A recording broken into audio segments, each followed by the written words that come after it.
நீ சென்றாயே அந்த ரமலானில், அதுதான் உனக்கு அது கொடுத்த பயிற்சி.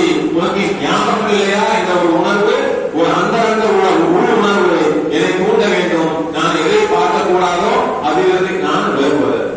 அதே மாதிரி எந்த விடயங்களை நான் கேட்காமல் காதை நான் கொட்டி இருந்தேன் அந்த ரமலானில், அதே போல் இனி வரக்கூடிய காலகட்டங்களில் அனாவசியமான செய்திகள், பிறரை பற்றி உண்டான அவதூறுகள் என் காதில் விழும்போது நீ ரமலானில் எவ்வாறு இருந்தாயோ அதுபோல் உன்னை நீ பழக்கிக் கொள்ளிருந்து நான் கண்டுகொள்ளாமல் இருக்க வேண்டும்.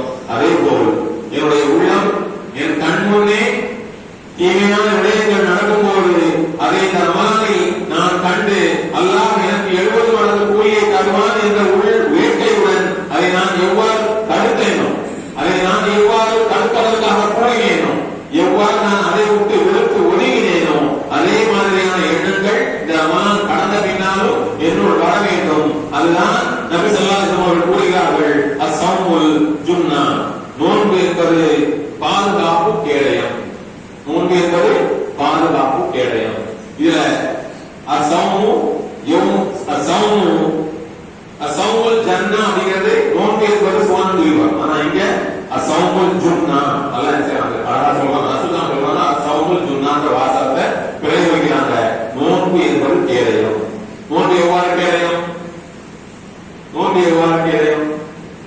கண் முன்னே எவ்வளவு பெரிய விருந்தும் என் கண்முன் வைக்கப்பட்டாலும் நான் செய்ய மாட்டேன், பண்ண மாட்டேன்.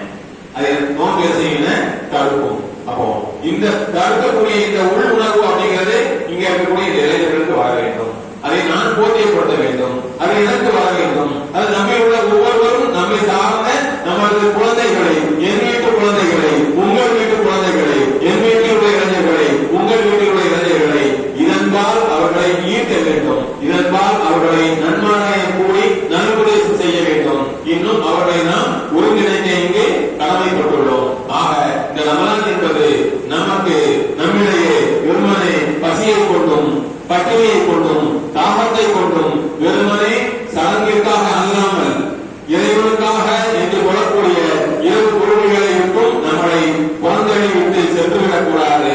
மாறாக இதை எவ்வாறு நாம் உத்வேகத்துடன் செயல்படுகின்றோமோ அதே மாதிரியான உத்வேகத்துடன் வரக்கூடிய காலகட்டங்களில் நம்முடைய எண்ணங்களையும் நம்முடைய மனதையும் ஒருங்கிணைத்து வரக்கூடிய காலகட்டங்களில் அடுத்த சமூகத்தை எவ்வாறு நாம் கட்டி எழுப்ப வேண்டுமோ, எவ்வாறு தலைவர்கள் விட்டு சென்ற பணியை நாம் தொடர வேண்டுமோ, எவ்வாறு தூதர்கள் விட்டு சென்ற பணியை நாம் தொடர வேண்டுமோ அதை இன்றிலிருந்து செய்வதற்கு அல்லாஹ் நமக்கு தௌஃபீக் செய்ய வேண்டும் என்று கேட்டுக்கொண்டு இந்த ஜும்மாவை நான் நிறைவு செய்கின்றேன். வாஹிரு தஅவானா அல்ஹம்துலில்லாஹி ரப்பில் ஆலமீன். ரப்பனா லனா அன்ஃபுஸனா வ இல்லம் தஃகிர் லனா வ தர்ஹம்னா லனகூனன்ன மினல் காஃபிரீன். ரப்பனா ஆதினா ஃபித் துன்யா ஹஸனah